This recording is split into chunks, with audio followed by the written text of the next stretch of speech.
Hello everyone. आज हमारा topic है अंडर रूट।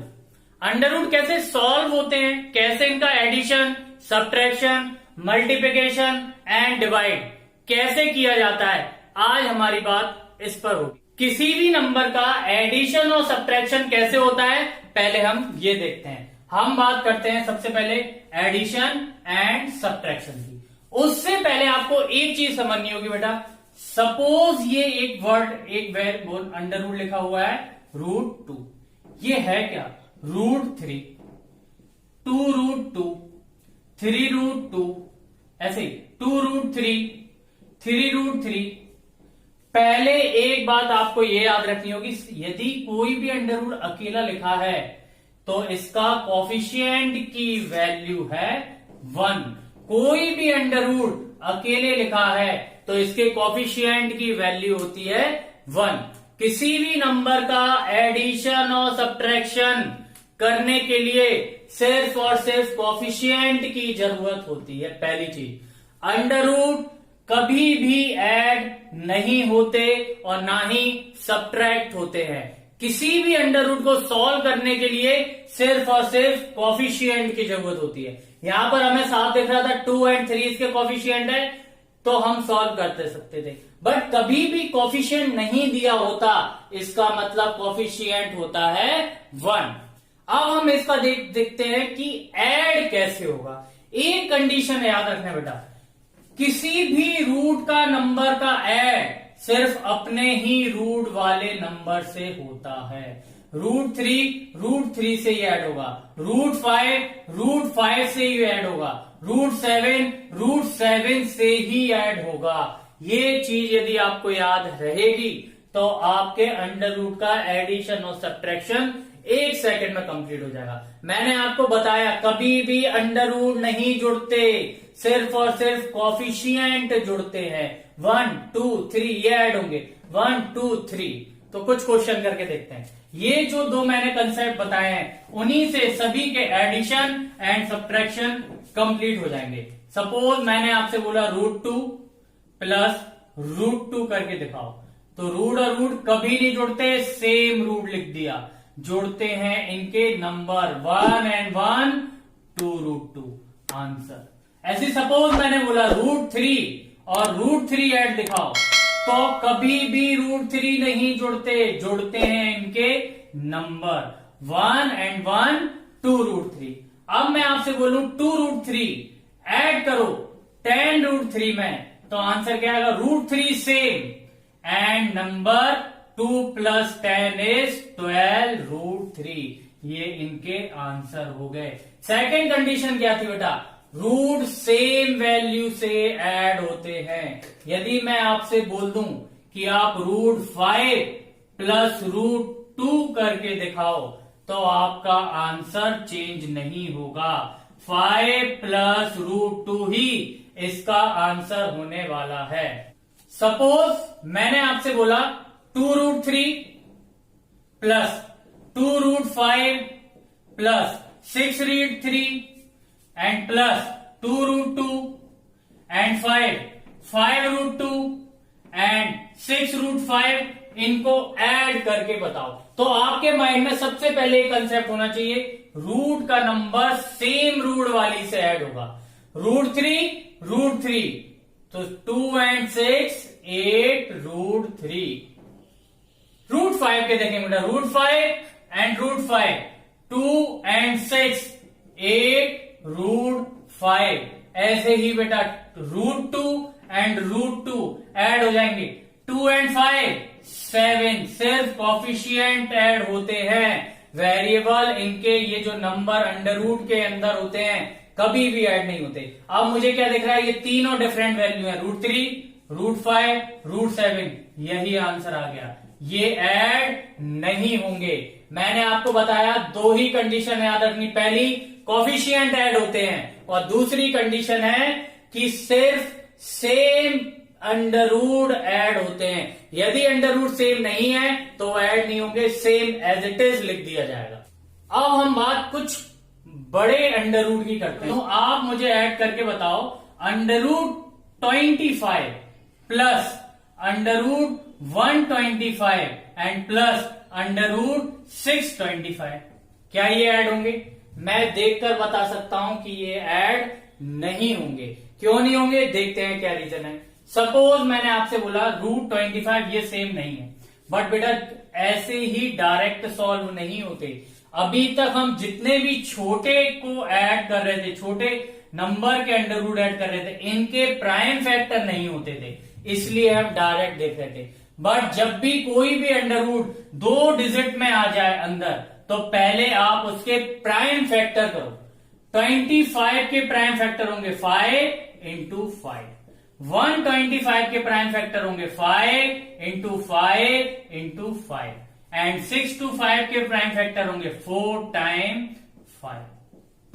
हम जानते हैं कि अंडर रूट के कोई भी अंदर वेरिएबल होते, वो नंबर डबल हो तो वो बाहर आ जाते हैं। ये पेयर में है तो एक नंबर आ जाएगा 5 बाहर। इसमें देखो बेटा, ये पेयर में है तो 5 बाहर आ गया और अंदर बचा 5, एंड प्लस इसमें देखो बेटा, ये भी पेयर में है एक 5 और ये भी पेयर में है दूसरा 5। अंडर रूट के अंदर कुछ भी नहीं बचा, तो इसका आंसर आ जाएगा 5 प्लस 5 रूट 5 एंड प्लस 5 5 जा 25। तो 5 एंड 25 30 प्लस रूट 5। किसी भी अंडर रूट को सॉल्व करने के दो ही मेथड हैं। यदि वो छोटे हैं तो डायरेक्ट देखो, सिर्फ और सिर्फ सेम नंबर के अंडर रूट ऐड होते हैं। बट यदि नंबर 2 डिजिट में आ जाए तो पहले उनका प्राइम फैक्टर फाइंड करो। प्राइम फैक्टर से हमें यह पता चल जाता है क्या कोई नंबर बाहर आ रहा है। यदि नंबर बाहर आ जाता है, जैसे इसमें हुआ 5 और इसमें हुआ 5 इंटू 5 25, तो अब मुझे पता चल गया ये अंडर रूट नहीं है, डायरेक्ट ऐड हो जाएंगे। 25 और 5 30, एंड ये जो डिफरेंट वेरिएबल है, मैंने आपसे बोला था अंडर रूट सिर्फ और सिर्फ अंडर रूट से ही ऐड होते हैं, तो यहां पर ये ऐड नहीं होगा।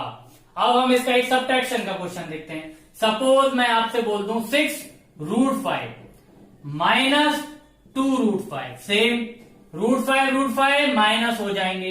6 में से 2 गए, कितने बचेंगे 4 रूट 5।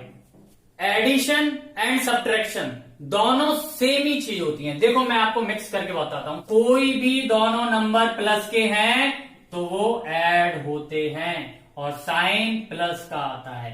कोई भी दो नंबर माइनस के हैं तो अभी वो ऐड होते हैं और साइन माइनस का आता है। और यदि एक नंबर प्लस का और एक नंबर माइनस का हो तब सब्ट्रैक्ट होता है और साइन आता है जिसका ग्रेटर नंबर होता है उसका साइन आता है। यही कंडीशन इसमें होगी बेटा। यदि सेम साइन है तो ऐड, डिफरेंट साइन है तो सब्ट्रैक्ट। इसी कंडीशन से ये क्वेश्चन हम सॉल्व करते हैं। चेक करते हैं, रूट 5 एक नंबर ये है, रूट 5 एक नंबर ये है और कहीं पर भी रूट 5 नहीं दिख रहा, तो पहले तो मैंने रूट 5 सेम लिख दिया। 6 नंबर प्लस का माइनस 2, तो क्या बचेगा प्लस के 4, दोनों माइनस हो गए तो आंसर आ गया 4 रूट 5। रूट 3 देखो, ये भी है बेटा रूट 3 और ये भी रूट 3, तो रूट 3 तो सेम नंबर देखते हैं, प्लस 6 एंड माइनस 2, कितना बचेगा सेम प्लस 4, तो इधर भी आ गया प्लस 4। एंड लास्ट वेरिएबल क्या बचा हुआ है 2 रूट 6, सिंगल वैल्यू है तो मैंने सिंगल लिख दिया। अब देखो डिफरेंट है तीनों, मतलब ऐड नहीं होंगे और यही मेरा क्या आ जाएगा आंसर। यदि नंबर बड़े हो तो पहले प्राइम फैक्टर करो, जो बाहर आ सकता है उसे निकालो, अदरवाइज डायरेक्ट ऐड कर दो। हम एक क्वेश्चन और करके देखते हैं मिक्स, जिसमें एडिशन सब्ट्रैक्शन दोनों होंगे। ग्रेटर देन 10 है सब वैल्यू, तो सबके मैं प्राइम फैक्टर देखता हूं। 12 के प्राइम फैक्टर 2 2 2 2 जा 4 3 जा 6 complete.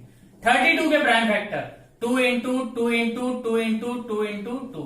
Prime factor of 16 2 into 2 into 2 into 2। Prime factor of 25 5 into 5, और ये छोटा है 10 से, तो इसके प्राइम फैक्टर करने की हमें नीड नहीं है, जरूरत नहीं है। देखते हैं क्या बचता है। पेयर में 2 बाहर आ गया, अंदर बचा रूट 3।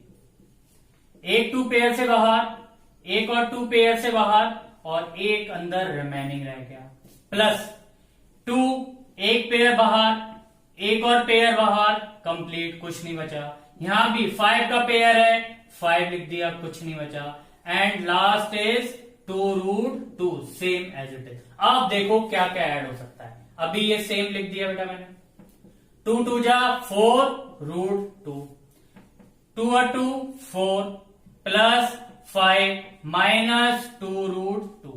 तो सबसे पहले देखते हैं ये नंबर है, नंबर ऐड कर दिए 9 आ गया। अब देखो क्या √3 का कोई है, नहीं है। √3 से ही ऐड होगा। √2 का है। तो देखो √2 दोनों में सेम, एक प्लस का है 4 और माइनस का है 2, तो आंसर आ गया +2। यही कंसेप्ट होता है किसी भी अंडर रूट को ऐड और सब्ट्रैक्ट करने का। आपको मेरा वीडियो यदि समझ में आ रहा है तो इसे लाइक एंड सब्सक्राइब जरूर करें। अब मैं आता हूं मल्टीप्लाई पर। मल्टीप्लाई कैसे होते हैं? मल्टीप्लाई में सबसे इंपॉर्टेंट चीज है जो मैंने आपको बताई, प्राइम फैक्टर। प्राइम, जैसे कोई भी नंबर हो, सपोज √2 एंड √3, इसमें कोई भी कंडीशन नहीं होती, कोई भी अंडर रूट की वैल्यू एक दूसरे से मल्टीप्लाई की जा सकती है। प्रोसेस क्या है देखो, कितने भी नंबर हो अंडर रूट के, सभी को एक ब्रैकेट में लिख लो, 2 × 3। क्या कुछ बाहर आ रहा है? क्या कोई पेयर है? नहीं है, तो यही आंसर। 2 3 जा 6 कंप्लीट।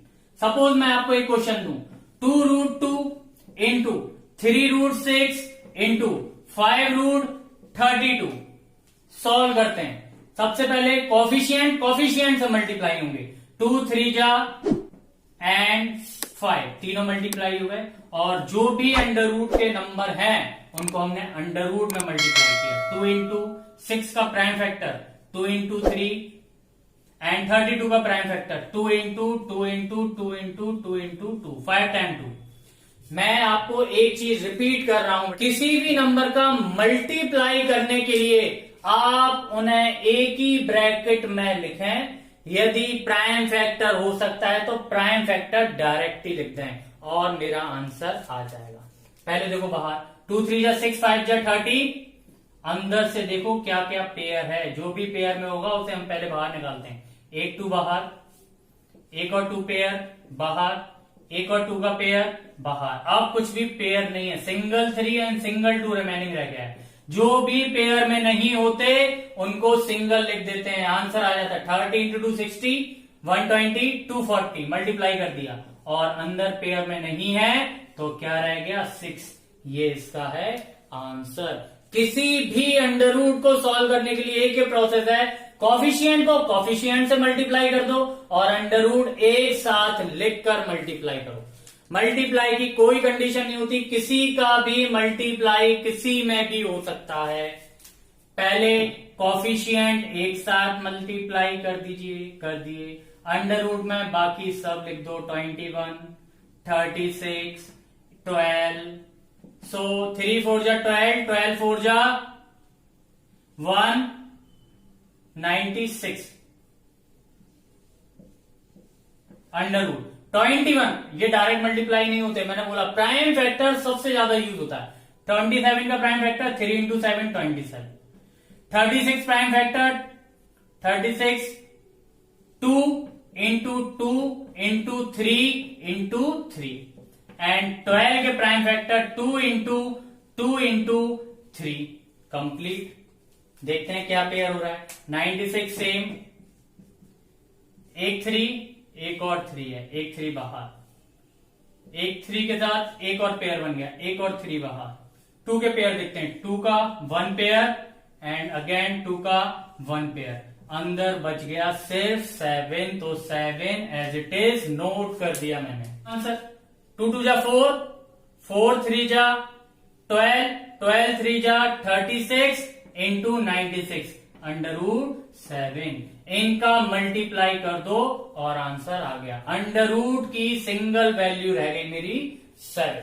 अब मैं आता हूं डिवाइड पर। डिवाइड की क्या प्रोसेस है, मैं आपसे बोलूं √6 डिवाइड करके बताओ √2, पहले सेम प्रोसेस, क्या प्राइम फैक्टर बाहर आ रहे हैं, √6 का प्राइम फैक्टर 2 इंटू 3 √2 का 2, क्या बाहर आ रहे हैं, नहीं आ रहे, तो आंसर √6/2, यही इसका क्या होता है, आंसर।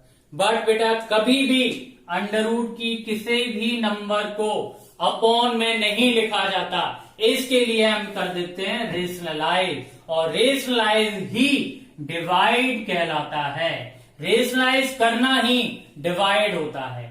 रेशनलाइज क्या होता है, जो भी नंबर नीचे हो उसी का ऊपर मल्टीप्लाई, उसी का नीचे मल्टीप्लाई, और मेरा आंसर आ जाएगा।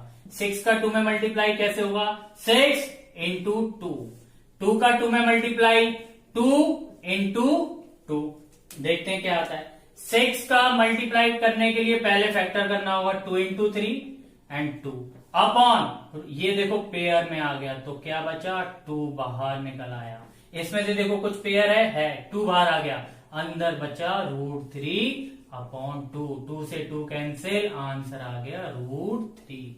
इन दोनों का जब मैंने डिवाइड दिया तो आंसर आ गया है मेरा √3। और यदि मैं आपको बोलूं डायरेक्ट करना है तो प्राइम फैक्टर करो बेटा, 2 इंटू 3 अपॉन लिखा हुआ है √2, ये भी एक प्रोसेस होती है, दोनों को सेपरेट कर दो, √2 इंटू √3, √2 से √2 कैंसिल, आंसर 3।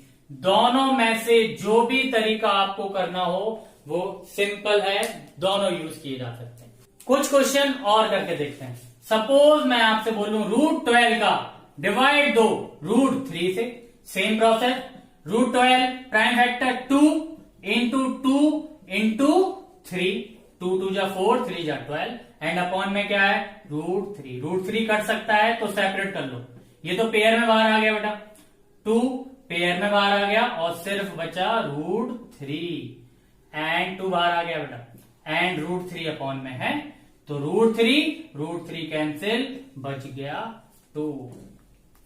कोई भी मुझे नहीं लगता कि ऐसा कोई क्वेश्चन होगा जो आप एडिशन एंड सब्ट्रैक्शन ना कर पाए और मल्टीप्लाई और डिवाइड ना कर। डिवाइड का एक क्वेश्चन और करके देखता हूं मैं। यदि मैं आपसे बोलूं कि आप डिवाइड करो √225 का √5 से, फिर से करके देखते हैं। सबसे पहले हम करेंगे इनके prime factor, 2 to 5 prime factor, 3 से कैंसिल 7 5, फिर 3 से कैंसिल 2 5, फिर 5 से कैंसिल 5 एंड 5 से कैंसिल 1। तो prime factor of 2 to 5 3 into 3 into 5 into 5 upon √5। देखते हैं क्या सॉल्व हो रहा है, 3 पेयर में बाहर, 5 भी पेयर से बाहर, अपॉन रह गया √5, तो क्या आया बेटा 15/√5। अब जब √5 नहीं कट रहा है तभी मैंने आपके लिए बोला था क्या यूज करना होता है, मैं रेशनलाइजेशन।